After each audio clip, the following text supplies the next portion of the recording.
अरावली की पहाड़ियों में 50,000 साल या उससे भी पहले मानव रहा करते थे, ऐसा दावा किया है फरीदाबाद के एक युवक ने, जो पुरातत्व विभाग में पीएचडी कर रहे हैं। अब इस मामले में हरियाणा के पुरातत्व संग्रहालय निदेशालय ने और अधिक गहराई से जांच करने के लिए कमेटी का गठन किया है। छात्र शैलेश बैसला ने अरावली के अंदर 2 साल तक रिसर्च की, जहां मानव जाति के कुछ ऐसे चिन्हों को खोज निकाला गया जिससे साबित होता है कि अरावली के अंदर 50,000 साल से पहले भी मनुष्य रहते थे और वह पहाड़ के पत्थरों पर शेल आर्ट बनाते थे। शैलेश ने बताया कि कोट गांव के अंदर तो पाषाण काल के कुछ चिन्ह भी मिले हैं, जिनका प्रयोग मनुष्य उस समय में किया करते थे।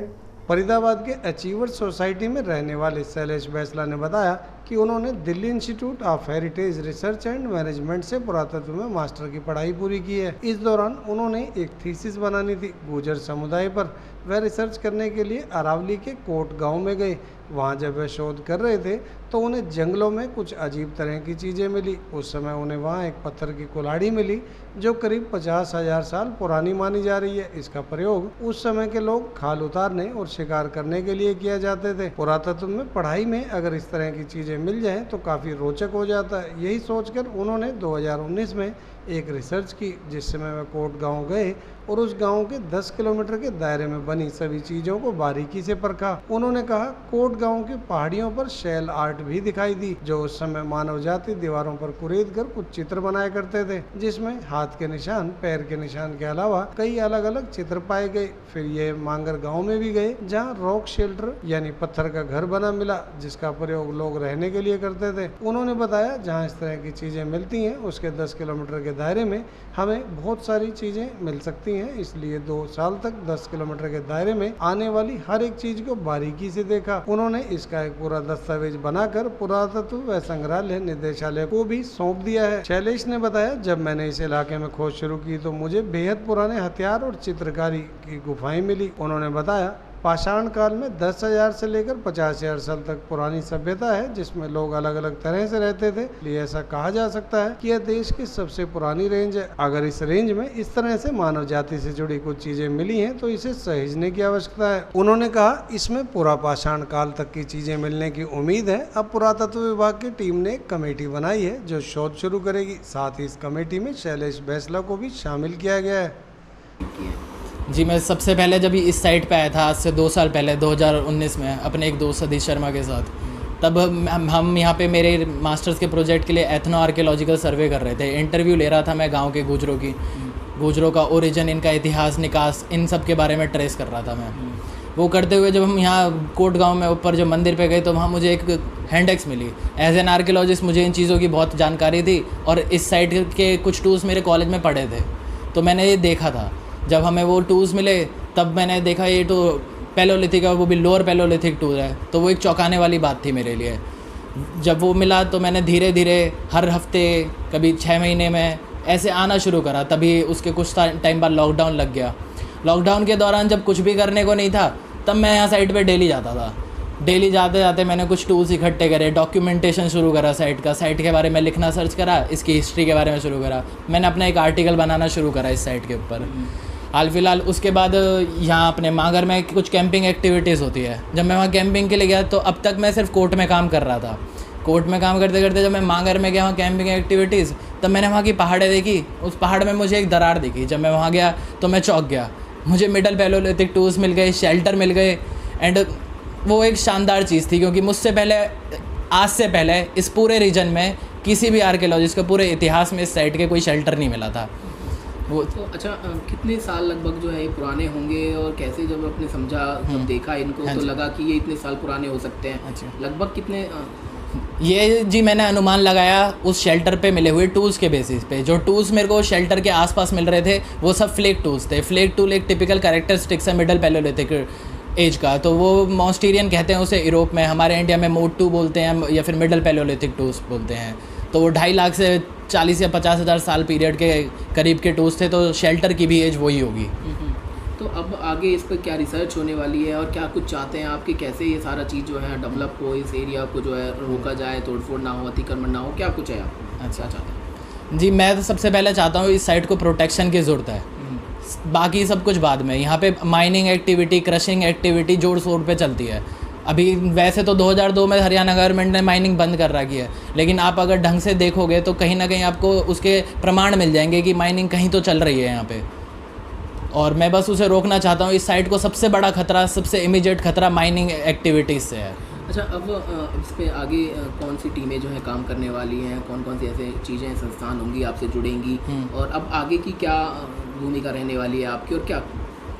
जी, अभी तो जब मेरी रिसर्च थी, अभी लास्ट महीने 15 जून के आसपास, मुझे तारीख एग्जैक्टली याद नहीं है, मैं सुनील हरसाना जी से मिला, उनके थ्रू फिर उनसे मिला बनैनी भट्टाचार्य, वो डेप्यूटी आर्कियोलॉजिस्ट है department of archaeology and museum Chandigarh and Haryana, तो वो आई, उनके साथ अभी मैं उनकी टीम का भाग हूँ। मैंने अपनी रिसर्च उन्हें हैंड ओवर करी है और उस पर बेस काफ़ी काम चल रहा है उनके। उसके बाद उन्हें लोकल लोगों से पेंटिंग्स का भी पता चला है यहाँ पे, वो पेंटिंग्स उन्हीं की डिस्कवरी है। तो अब वो जो टीम है वो यहाँ पहुँचेगी और पूरी चीज़ों को आपको देखेगी, या क्या कुछ आगे होने वाला है? टीम यहाँ पे एक बार आ चुकी है और आगे के जो काम है उसके लिए वो काम चल रहा है, उसमें प्रोसेस में है वो। उसका अप्रूवल प्रपोजल हरियाणा गवर्नमेंट पे जा चुका है। जैसे ही प्रपोजल आता है तो इसके बारे में वही आपको ज़्यादा बेहतर बता सकते हैं।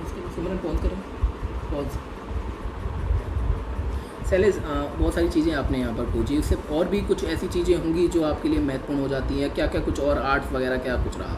यहाँ पे शेल्टर के अलावा जो दूसरी महत्वपूर्ण डिस्कवरी करी गई मेरे द्वारा, वो कोट गाँव में पेट्रोग्लिफ्स थे, क्यूपिस थे। क्यूपिस आपको हमारे लाइक रॉक आर्ट में सबसे ओल्डेस्ट फॉर्म ऑफ आर्ट है। धरकाई चट्टान मध्य प्रदेश में भी रिसेंटली जो क्यूपिस मिले हैं वो पूरी दुनिया के सबसे ओल्डेस्ट आर्ट है। तो उसी के सिमिलर मेरे को क्यूपिस कोट गाँव में मिले पड़े हैं, जिनकी भरपूर है।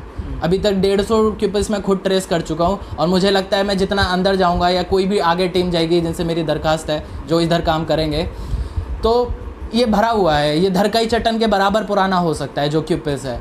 और एक उसमें एक सिग्निफिकेंट चीज़ ये है, उन क्यूपिस के पास ही मुझे आर्ट के फॉर्म में इंसान के हाथ, पाँव, कुछ चिड़िया के पाँव और कुछ मेरे अनुमान से कुछ शेर के पंजे इनग्रेव्ड हुए पड़े हैं वहाँ पे। वो एक सेक्रेड प्लेस टाइप है पेट्रोग्लिफ्स की। ये जो इसे आप कंफ्यूज मत होना, जो मांगर की रॉक पेंटिंग्स है ये उससे टोटली डिफरेंट है। ये पेट्रोग्लिफ्स हैं, ये उतने ही सिग्निफिकेंट है और उससे शायद ज़्यादा पुराने हो सकते हैं। ठीक है, पॉज करके। और यहाँ पे जैसे मांगर के हम ईस्ट साइड में चलते हैं तो पहाड़ के दूसरी तरफ मोहब्बताबाद गांव पड़ता है। मोहब्बताबाद गांव में मेरे को सिमिलर टूल्स मिले हैं, फ्लेक बेस्ड टूल्स। और वहाँ पे जब मैं पहाड़ के ऊपर चढ़ा तो मुझे सिमिलर रॉक आर्ट मिली, जिसे मैं आपको बता रहा था, क्यूपिल्स। तो बट वो साइड बहुत ही बुरे तरीके से डिस्टर्ब्ड है, माइनिंग ने उसे पूरी तरीके से ख़त्म कर रखा है। अगर हम आज कोट गांव को, मांगर गांव को प्रोटेक्शन नहीं मिली जल्दी से जल्दी और कुछ कंस्ट्रक्टिव स्टेप नहीं लिए गए तो उनका वही हाल होने वाला है जो आज मोहब्बताबाद का है। तो वहीं अरावली के लिए काम करने वाले पर्यावरणविद संजय ने बताया कि अरावली पर शोध होना चाहिए और पूरी अरावली श्रृंखला को बचाना चाहिए। उन्होंने कहा, पहले अरावली में जबरदस्त खनन हुआ और वह भी अवैध तरीके से जारी है। इसके अलावा यहाँ निर्माण कार्य कर इसे खत्म किया जा रहा है। जरा हूँ और मैं पर्यावरण के लिए काम करता हूँ, पहाड़ों के लिए काम करता हूँ, और नेचर और जानवर मेरे पसंदीदा हैं। और मैं इस शैलेश ने जो खोज करी है, इस खोज के लिए इतना कहना चाहूँगा, ये इसने जो ये खोज करी है, इसके बाद इसने जो आर्ट्स ढूंढी है वो हमारे अरावली रीजन, ख़ासतौर पर फरीदाबाद अरावली रीजन को बचाने के लिए कितनी ज़रूरी है। कि अरावली रीजन जो है वो बहुत तबाही उसमें मचाई गई है, उसका बहुत बुरी तरह चीरहरण किया गया है। जैसे पहले माइनिंग हुई, माइनिंग से उसको सत्यानाश कर दिया, उसको ख़त्म कर दिया। उसके बाद कब्जे इस पे इतने ज़्यादा हुए हैं, इतने कब्जे हुए हैं कि पूरी अरावली में कहीं ना कहीं या तो बरात घर है या फार्म हाउसेस हैं या कुछ ना कुछ हैं। यहाँ पे जल दोहन बहुत ज़्यादा हुआ है। यहाँ जो माइनिंग से बनी हुई नेचुरल झीलें थी वो सूखती चली जा रही है, बिकॉज कि पानी यहाँ से इतना निकाला जा रहा है और टैंकरों के जरिए बेचा जा रहा है। अगर इस पूरे अरावली रीजन को सेफ नहीं किया गया, इसको कम से कम रिजर्व घोषित नहीं किया गया, तो इस तरीके की चीज़ें मतलब हमें खुश होना चाहिए कि आज से 3 लाख 2.5 लाख साल पहले भी मानव अरावली में इस जगह पर रहता था, वो शिकार करता था यहाँ पे। क्योंकि कई टूल्स इन्होंने जो दिखाए हैं वो शिकार के काम आते थे, उनसे किया जाता था शिकार। तो शिकार करने वाले टूल्स थे, यहाँ मानव रहा है, पुराना मानव रहा है, उनके बर्तन हैं, उनके बनाए हुए हस्तशिल्प हैं, उनके बनाए हुए आर्ट्स हैं, जैसे जो पत्थरों में बनाए जाते हैं। जो ये जैसे अभी शैलेश ने बताया था कि यहाँ पे पंजों के निशान हैं, शेर के हैं, तो हमने भी इसी तरह जो मोहब्बताबाद का ये जिक्र कर रहे थे, मोहब्बताबाद की पहाड़ी के ऊपर 2 फुट मार्क्स हैं बड़े बड़े, और उन फुट मार्क्स पे भी अगर रिसर्च अब जैसे ये शैलेश करेगा तो वो भी पता चलेगा। कई हज़ारों साल पुरानी वो रिसर्च है। तो मेरी रिक्वेस्ट यही रहेगी कि पूरी अरावली रीजन को किसी तरह रिजर्व घोषित किया जाए। अच्छा, जिस तरह से अब ये सारी चीज़ें मिल रही हैं आदि मानव के समय की, तो ऐसे में इस पर रिसर्च होने के लिए पहले तो सारी चीज़ें रोक देनी चाहिए सरकार को, जो हालांकि सरकार की नज़रों में नहीं है। अवैध निर्माण हो या कब्जे हो या फिर उनको जो है नष्ट किया जा रहा है, तो कैसे बचाने का प्रयास होगा और कैसे अब सारी चीज़ें जो है इतनी महत्वपूर्ण हो जाती हैं? देखो, मैं बताता हूँ कि 2 तरीके की लैंड होती है, एक आइडेंटिफाई एक अनआइडेंटिफाई।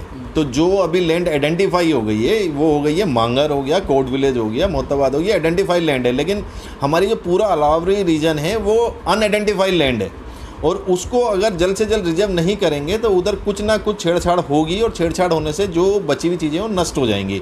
तो सरकार को सबसे पहले स्टेप उठाना चाहिए, मतलब आगे आना चाहिए हमारी हरियाणा सरकार को, और अरावली को पूरी तरीके से सुरक्षित घोषित कर देना चाहिए।